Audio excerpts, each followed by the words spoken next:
again. Today I'll be talking to you about another topic. The topic is, should martial arts do sparring? There are a lot of views on this. I think I'm not sure about the percentage, but there's some schools that totally believe in sparring, and there's some schools that don't believe in any sparring whatsoever. Some emphasize it more than others, some don't emphasize it as much. Even MMA schools, combat schools, some of them don't emphasize it as much these days recently, but we'll talk about it later. We talk about why some martial arts will argue that you do not need to spar. Some martial arts schools will tell you that if you spar, it's like getting injured before a fight, or getting injured before getting bullied, or and yes, they're right. When you spar, it creates there's a higher chance that you're going to get brain damage, and you don't want to be getting brain damage training. And the other reason is, a lot of traditional martial artists, they'll say that your techniques go out the window when you spar. And sometimes when they spar, they're a bit uncontrolled sparring, because some sparring they get a bit mad. That's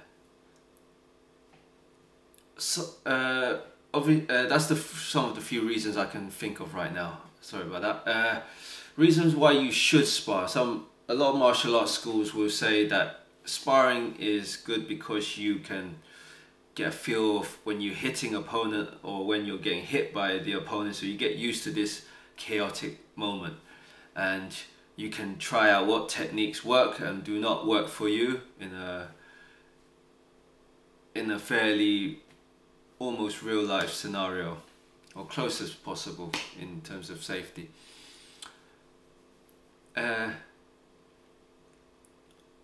So, is sparring good for should you do sparring in martial arts?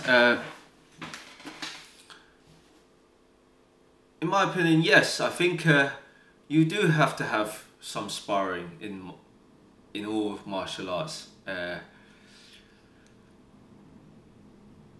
Maybe some might say, maybe Tai Chi schools might not emphasize that at all, but other than that, I think most martial arts schools should, if they're teaching self-defense or trying to teach self-defense, they should have a bit of sparring.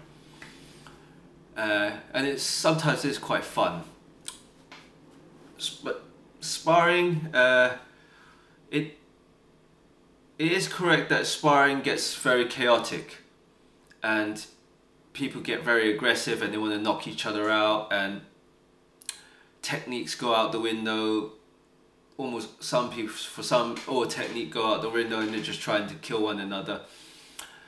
That is fine if you're going to a fight, like in a competition, or you're doing it to test yourself mentally or physically, or you're trying to just upgrade your physical technique or your martial arts.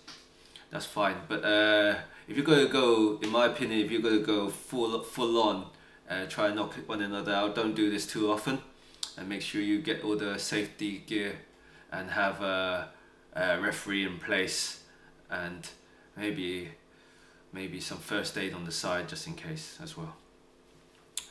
And also, make sure both your participants understand what your intention is, because if your opponent does not know that you want to knock his block off and he thinks it's a light sparring session, he's not going to be too thrilled. But in sparring, you should always try to train your techniques. Do your techniques, be it traditional martial arts or sporting martial arts. You should always try to implement your technique and if it don't work, you should think of a way to how to make it work, or put it into another scenario that where it can work. Because sometimes the knowledge is passed down that the technique is used one way, and it's obviously, you think it's obvious that it's used for this way, but it's not really.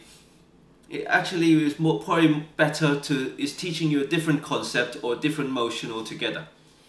So you have to test it in all sort of sparring circumstances, being striking, wrestling, grappling, or weapons, or multiple opponents. You gotta really test all your technique. It's like you gotta really, in today's world, I believe in putting all your techniques in a science lab and try to test it in all conditions, in all scenarios, and where it's relevant, and the different ways of doing it. These are obviously for those martial art fanatics who want to just train all day. But yeah, back to the question. Yes, in my opinion, yes, sparring is very good, and even if you can't pull off any of your techniques, you should know when you spar and you get hit in the face, you know that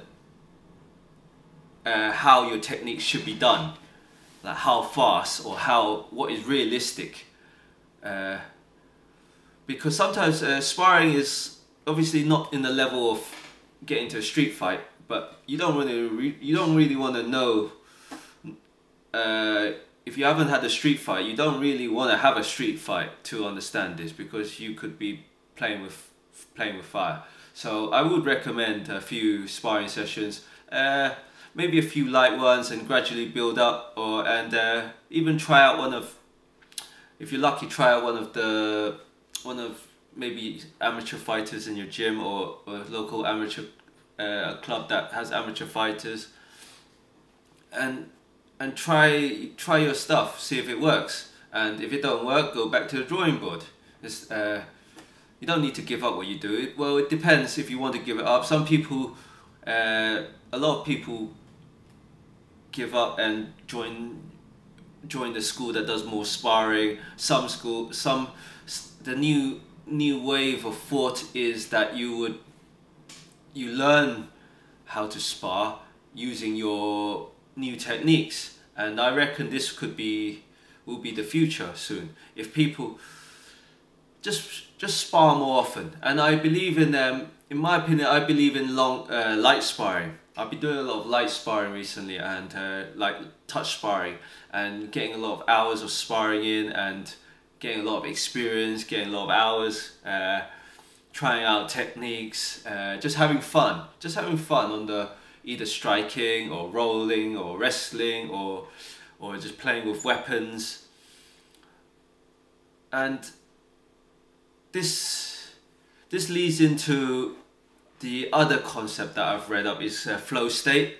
So when you're doing these sparring, you don't want to be pushing too hard that you're at high stress level, and that can create cortisol, and which will lead to low testosterone and stuff.